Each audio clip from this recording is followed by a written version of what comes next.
Şiir gibi yüreğime yakıcı dokunuyorsun. Gözlerin şiire şirin bir tını eklerken, her nota içimde sessizce yankılanıyor. Müziğin yüreğimi yakıyor. Bir volkan gibi yükseliyor içimde. Her alevinle yanıyor yalnızlığım. Ama bir umut da filizleniyor küllerinden.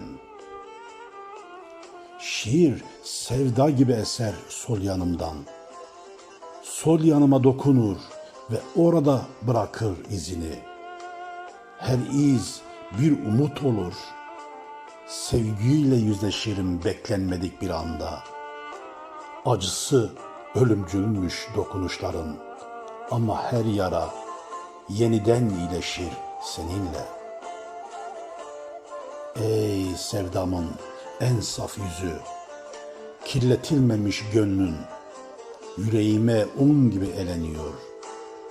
Her zerresi umut dolu, bir gün yeniden yeşerecek, içimdeki saklı kalan tüm baharlar. Aşk aynıdır zamanla, döner hep aynı yöne. Bir gün batar, bir gün doğar umutla her güneş. Seninle çoğalır bu benlik, seninle aynıleşir. Her gün biraz daha sevgiye dönüşür içimdeki o sessiz ateş.